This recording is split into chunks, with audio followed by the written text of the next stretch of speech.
یہ کہانی 3 دوستوں سے شروع ہوتی ہے جو ایک ہی کالج میں ملے۔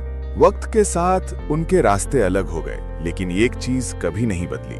ایک سفر جو صرف گھومنے کے لیے نہیں تھا، اور ایک فیصلہ جس کا اثر پورے گاؤں پر ہونے والا تھا۔ اب شروع ہوتی ہے ہم 3 دوستوں کی کہانی۔ اینڈ ضرور دیکھیے گا اور کامنٹ میں بتائیے گا کہ آپ بھی ہماری طرح کچھ الگ کر سکتے ہیں۔ یہ 3 لڑکوں کی کہانی ہے، نوید، سہیل اور عرفان، جو FSC کے دوران ایک ہی کالج میں بہترین دوست بن گئے۔ نوید ایک امیر خاندان سے تعلق رکھتا تھا اور اس کے والد ایک کامیاب بزنس مین ہونے کے ساتھ ساتھ ایک نہایت سخی اور نیک دل انسان تھے۔ سہیل کے والد ایک مقامی کالج میں استاد تھے اور اپنے گھر کے معاملات آسانی سے چلا رہے تھے، جبکہ عرفان ایک غریب خاندان سے تعلق رکھتا تھا جو پہاڑوں میں واقع ایک دور دراز گاؤں میں رہائش پذیر تھا۔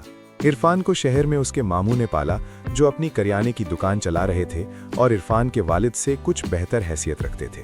امتحان پاس کرنے کے بعد تینوں دوستوں نے اپنی اپنی راہیں منتخب کیں۔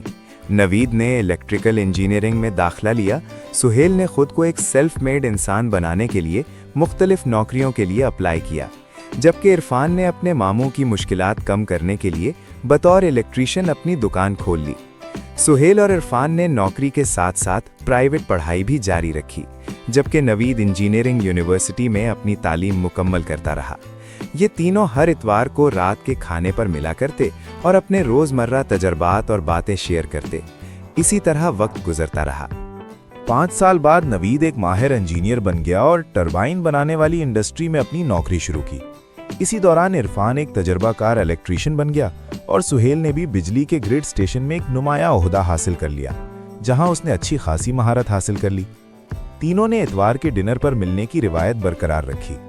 ایک رات کھانے پر بیٹھے ہوئے انہوں نے فیصلہ کیا کہ کچھ دنوں کی چھٹیاں اپنے لیے نکالی جائیں اور کہیں گھومنے جایا جائے۔ عرفان نے انہیں اپنے گاؤں آنے کی دعوت دی جو پہاڑی علاقے میں واقع تھا۔ سب نے اتفاق کیا اور 7 دن کی چھٹی لے کر بس کے ذریعے عرفان کے گاؤں کا سفر کیا۔ وہ اپنے ساتھ 7 دن کا سامان بھی لے گئے۔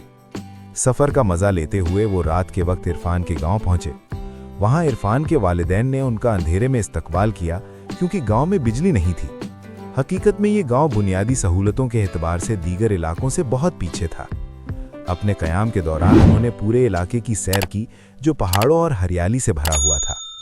عرفان کے والدین کے گھر کے قریب ایک بڑا آبشار بھی موجود تھا۔ جب وہ آبشار دیکھنے گئے تو اچانک نوید کے ذہن میں ایک خیال آیا اور اس نے اپنے دوستوں سے شیئر کیا۔ نوید نے کہا، میں انجینئر ہوں اور ٹربائن بنانے میں تجربہ رکھتا ہوں۔ سہیل کو بجلی کے گرڈ اسٹیشن اور بجلی ذخیرہ کرنے و آگے پہنچانے کا علم ہے، اور عرفان ایک تجربہ کار الیکٹریشین ہے۔ کیوں نہ ہم اپنی صلاحیتوں کو اکٹھا کریں اور اس گاؤں کے لیے بجلی پیدا کریں؟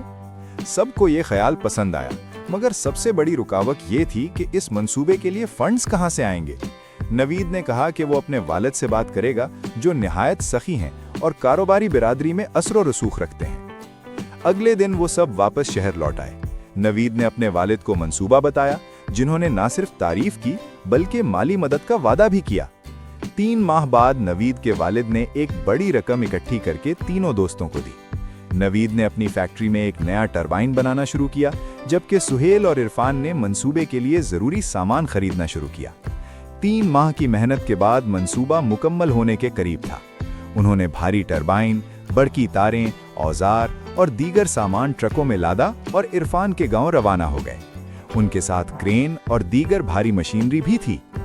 گاؤں پہنچنے پر دیہاتیوں نے ان کا پرتپاک استقبال کیا۔ اگلے دن منصوبے کا آغاز ہوا اور گاؤں کے لوگ بھی ان کی مدد کے لیے شامل ہو گئے۔ 1 ماہ کی سخت محنت کے بعد بالآخر نوید اور اس کے دوست بھاری کرین کی مدد سے آبشار کے نیچے ٹربائن نصب کرنے میں کامیاب ہو گئے۔ اس کے بعد سہیل نے اگلے 2 ماہ میں ایک چھوٹا گرڈ اسٹیشن قائم کیا جو بجلی ذخیرہ کر کے پورے گاؤں اور قریبی علاقوں کو فراہم کرنے کے لیے تیار تھا۔ عرفان اور اس کے ساتھ دیگر الیکٹریشینز نے کئی دنوں تک تاریں بچھا کر ہر گھر میں بجلی پہنچائی۔ کل ملا کر یہ منصوبہ 7 ماہ میں مکمل ہوا۔ جب سب کنیکشن مکمل ہو گئے تو ٹربائن کو چلایا گیا، جو بہترین طریقے سے بجلی پیدا کر رہا تھا اور گرڈ اسٹیشن میں ذخیرہ ہو رہی تھی۔